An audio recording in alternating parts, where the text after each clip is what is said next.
Well, the Eagles are about to have a difficult decision looming at the wide receiver position, thanks to a sleeper who's not so secret anymore and a former second-round pick getting Jalen Hurts' attention. So in this video, I'll get into some of the overlooked storylines from last week's OTAs, plus talk about why Danny Gray thinks it's a lock that he's going to make the 53-man roster. Meanwhile, despite a couple areas of uncertainty, the Eagles still are the favorites to run it back this season. Therefore, let's take a look at just how good Philly has it and what history has to say about the chances of repeating that success. Also, we got another Justin Simmons update, with it sounding like another interested party has made contact. But what's the timeline, will how he pulled the trigger, and everything else around the birds. But first, let's run it.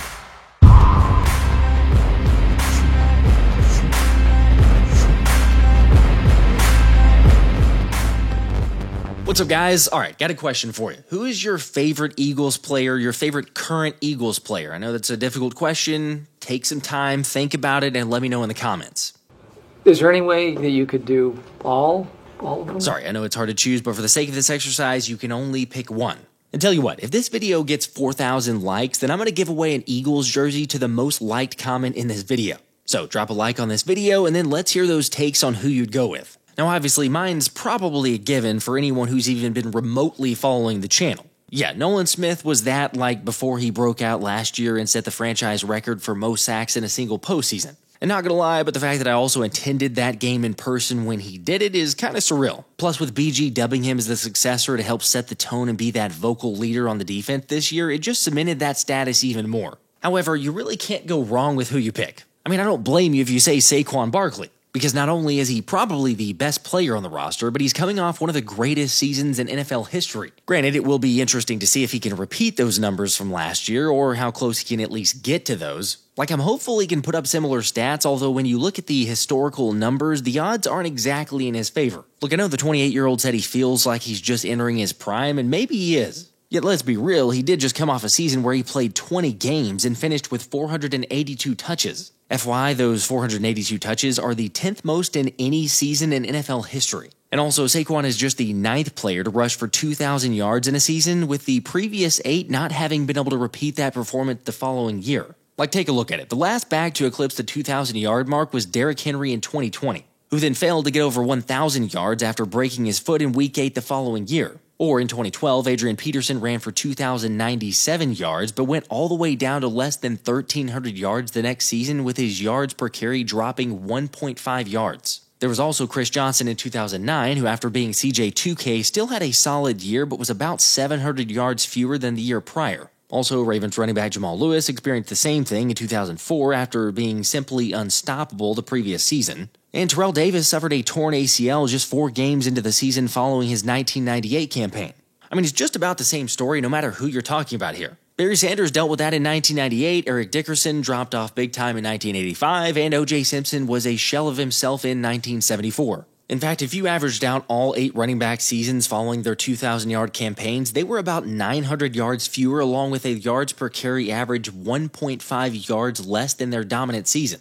Of course, sure, Barkley is one of a kind, and he did say he's changing up his approach this offseason for a lighter workload and taking some time off. Something head coach Nick Sirianni encouraged him to do, along with running back coach Jamal Singleton and former greats like Marshall Faulk and Edgerrin James. So we'll see, maybe he can rewrite history, but like I said, I don't blame you if he's your favorite pick. Personally though, if there's a guy who will put up even bigger numbers than last season, it's A.J. Brown. Think about it, this dude missed 4 games and still finished with over 1,000 receiving yards and 7 touchdowns. So add the extra motivation and AJ's recent comments about the hunger only being more after winning the Super Bowl, and who knows what we're going to see this season. Come on, I don't care what debatable top wide receiver list you're looking at. When it comes to the numbers, Will Batman has led the league since 2022 in receiving grade versus single coverage. After all, he's always open and can literally win in any way against any defense. But speaking of winning, how about Jalen Hurts as your favorite player on the team? Granted, it's amazing to see all this hate from a particular radio station that won't be named, questioning if QB1 had a great or even good season. So tired of you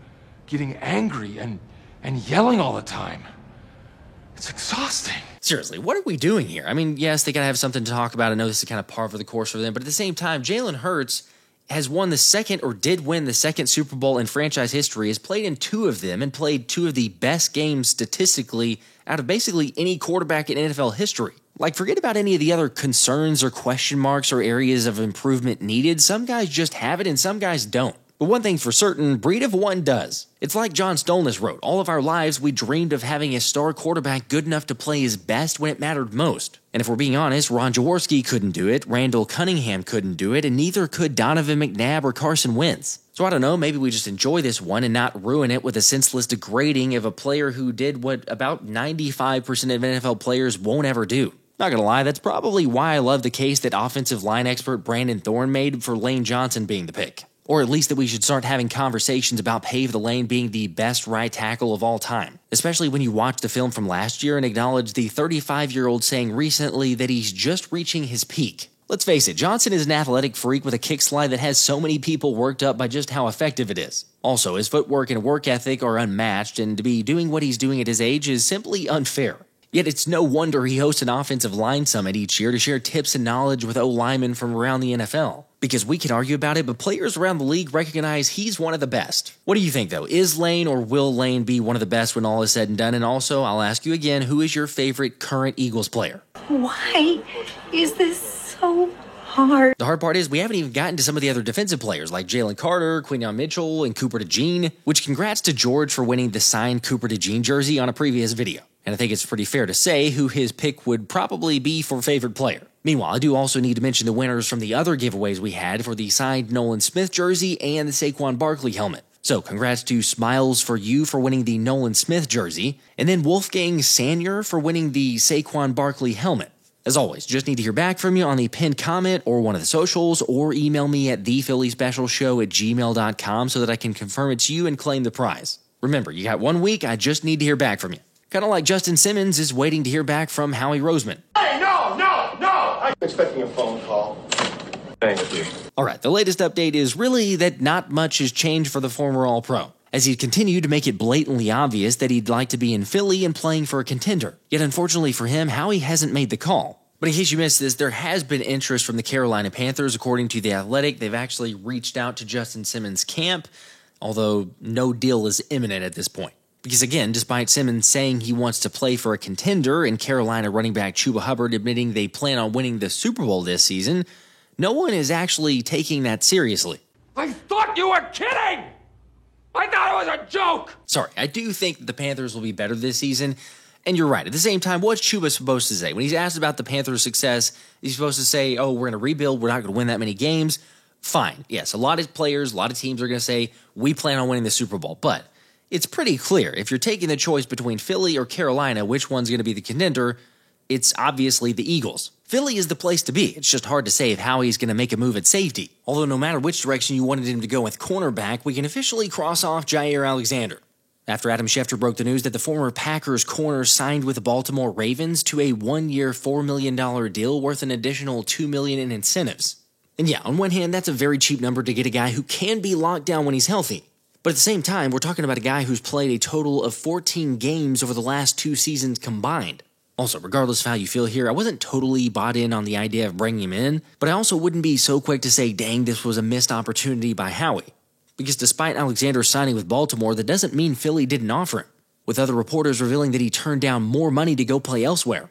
Who knows, but ultimately, I think it just goes to show how confident the Birds are in Ringo or Adoree Jackson being the guy at corner. Plus, there is still time for them to make an addition in the secondary. Granted, even with the concerns of who's playing next to Reed Blankenship or the concerns of if there's an injury, who's going to be the backup, things like that, there's some that would argue that the pass rush is something that needs to be addressed more than safety. Now yes, the Birds put on a clinic 4 months ago by sacking Patrick Mahomes 6 times for the first time in his career. Yet when you go back to the full review of the season, it's not like the Eagles' defensive line was overly dominant. As Dave Zangaro pointed out, Philly finished last year with 41 sacks, which was tied for 13th in the league. But their pressure rate was just 31%, ranking all the way down at 28th. AKA, Fangio's schemes outperformed expected sack numbers based on the pressure rate they generated. And add that to the D-line losing Josh Sweat, Milton Williams, and Brandon Graham, and yeah, the prospects this year are a bit more unknown. Having said that, I still personally feel good about the prospects on this D-line, but are there uncertainties? Absolutely. Yet how many times has Fangio maximized the potential of players who the majority weren't as sure about? Look, maybe this is the position for them to add another guy, but for me personally, I just want to see Nolan Smith, Jalen Hunt, Jordan Davis, Jalen Carter get the start, and then, you add in guys like Azeez Ojulari, Josh Uche, Ty Robinson, the Vanilla Gorilla to wreak havoc, Moro Ajomo. I mean, it could be very dominant. Plus, don't forget about rookie Antoine Powell-Ryland either, and talked about him in a previous video, but he could very well be a pass rush specialist for Fangio this season. Let me ask you though, because this came up on a recent live stream and a question here, but if you did have a concern, if you're looking at the sides of the ball here, is it more on the offensive side of the ball or is it defensively? Like even with all the talent on offense, there's a legit case to be made that there's more concerns there, since Philly has another new offensive coordinator in Kevin Patullo and another new quarterbacks coach in Scott Loeffler. Now, for the record, I'm confident in Patullo, and we broke him down why you should be too in a video a couple weeks ago. Yet for those unsure, you're right that a lot of this is going to come down to Jalen Hurts in the passing game. There's going to be certainly more of a focus there. I know, some of the best performances in Super Bowl history still isn't going to shift opposing defensive coordinators' mindsets. They see the Eagles being the best rushing offense last year and the 29th ranked passing offense and are going to take their chances. Although as Jalen's proved time and time again, when he's doubted, he will prove you wrong.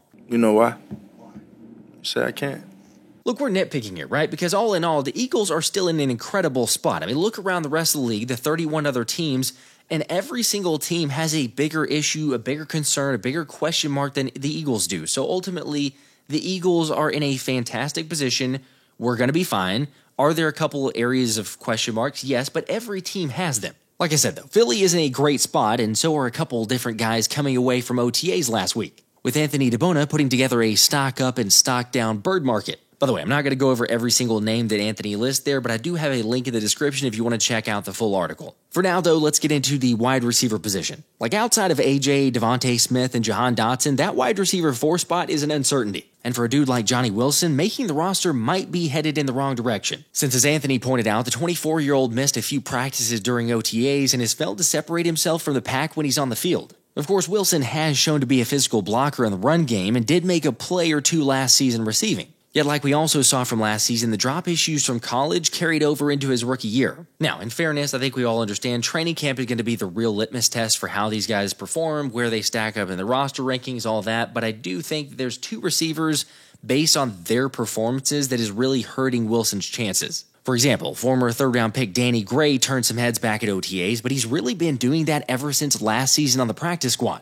thanks to the 26-year-old being asked to emulate number 1 receivers that Philly was going to go up against the upcoming week to give the starters good looks in practice. To which when asked why they chose him for that role, Gray said, "Because my talent." And then went on to say that had he been with the Eagles at the beginning of training camp last year, he would have for sure been on the 53-man roster. There's a lot of self-confidence. I don't mind it. I actually prefer it, although yes, Gray's game has never panned out to this point, but he's certainly headed in the right trajectory. Plus, when asked about Gray, both Quinyon Mitchell and Cooper DeJean mentioned Gray is one of the biggest factors that helped them each week to improve. With another starter putting it this way, saying, when talking about Gray, he can fly and he has an uncanny ability to get open.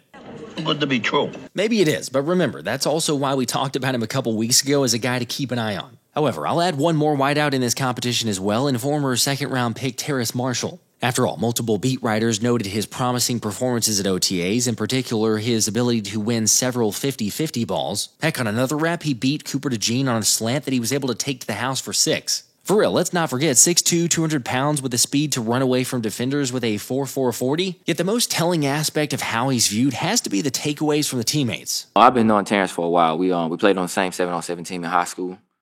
So I've been knowing him since then. And it's great, anytime, you can get a Louisiana guy up here, I'm all for it. Being somebody that I've been knowing since high school, looking forward to, playing with him, and glad that he's here. He has a lot of big frame guy, has strong hands, and gives you the versatility in the room. Having smaller guys like me, Jahan, Anais, and then you have your bigger guys, AJ, Terrence, Johnny. So just the versatility in the room. Working with Jahan, working with Terrace Marshall, we made a lot of big plays this offseason. Dallas, Grant, Harrison, everyone, Saquon out there, everyone who was able to go and available. Working with them and taking advantage of that was big. I think that's important for developing that, that chemistry. And we all know the season can go any type of way. And so just making sure you kind of can have a foundation of some sort with everyone is important. That right there has got to be the biggest takeaway. At least it is for me, because come on, we don't hear Jalen Hurts giving praise or going out of his way to give praise for players. So even just to mention him making a few plays, Terrace Marshall, that is certainly a sign. He's kind of like the Vic Fangio of the offense. If Vic Fangio says something about a player, then you listen because it's probably a very good sign for him. So So like I say, to specifically call out Marshall, also the good chemistry and some reports of building rapport throughout the OTA sessions is very good sign in the promising stages. Again, a long way to go, but if one of these guys pans out and can live up to the potential they had when they were drafted, then this offense gets even scarier. Anyway, what do you guys think? And who are you betting on right now? Also, who improved their stock, increased their stock value throughout OTAs? Let me know in the comments. As always, drop a like on the video, make sure to subscribe, turn the notifications on, and I'll see you on the next one. Until next time, this has been the Philly Special.